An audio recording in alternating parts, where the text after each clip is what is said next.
Thank you, Mr. President, ladies and gentlemen of the Senate. Fraud is the worst kind of voter suppression. Fraud is. 77% of Republicans believe that there was fraud in this last election. Millions and millions and millions of people believe there was fraud. Most of us, in my caucus and the Republican caucus, believe the election was stolen.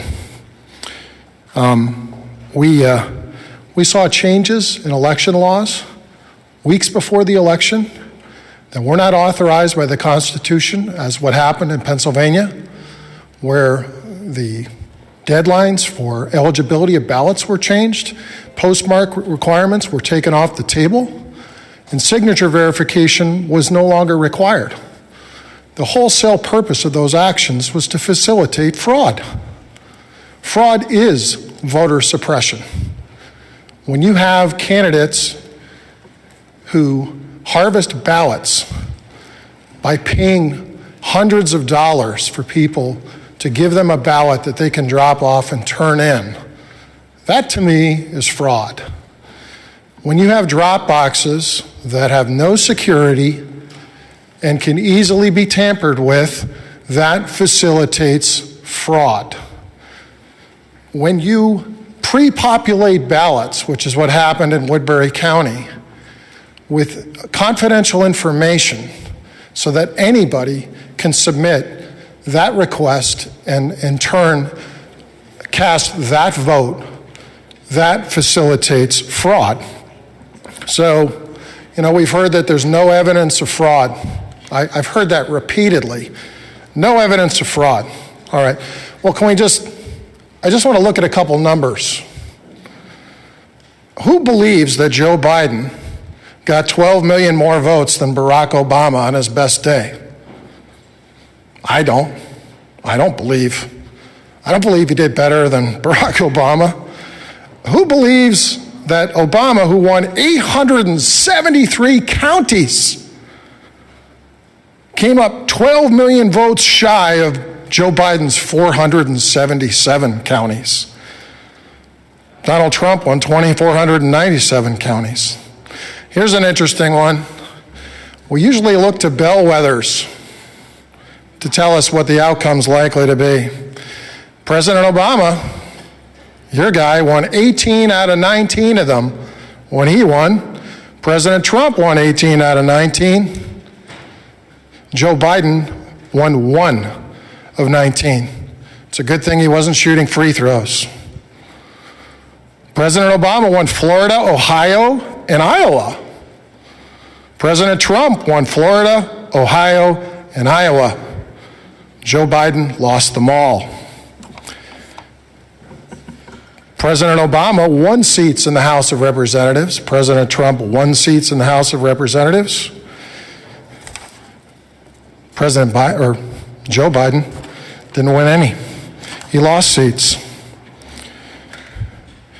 We had evidence from thousands of affidavits that showed Republican observers were expelled and made to stand away 20, 30, 40 feet from where ballots were being counted.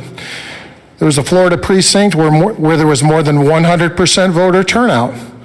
In Georgia, rejected absentee ballots were 3.5% in 2018. 2018, 3.5% of absentee ballots were rejected. 2020, well, we whittled that down to 0.03%, despite 500% more votes.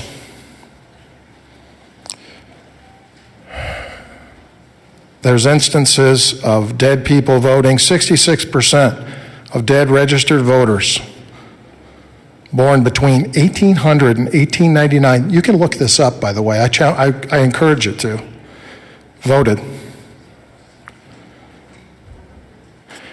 If you don't have signature verifications, if you don't have any means to authenticate the identity of the voter, what you have is fraud, and you will have fraud. I commend Senator Smith. These are some of the problems this bill took up, by the way. We're now going to have security where our drop boxes are, security, so that we know that they don't get tampered with. We're going to prosecute election misconduct. Is that a bad thing? We should never, we're not going to allow pre-populated ballots, which happened in Lynn and Woodbury County. That's going to be against the law. If it happens again, those auditors will be prosecuted. We're going to now have meaningful oversight on voter list maintenance to make sure that it's up to date. We're going to ban ballot harvesting. Don't you think that's a good idea, that people shouldn't be allowed to bribe people to get their vote and turn it in? Don't you guys think that's a good idea? I do. This is going to do a lot of good things and make the results of the outcome of our elections have even more integrity than they did before. And you know, if we want to get rid of voter suppression, we should do it first and foremost by authenticating the identity of our voters. Thank you, Mr. President.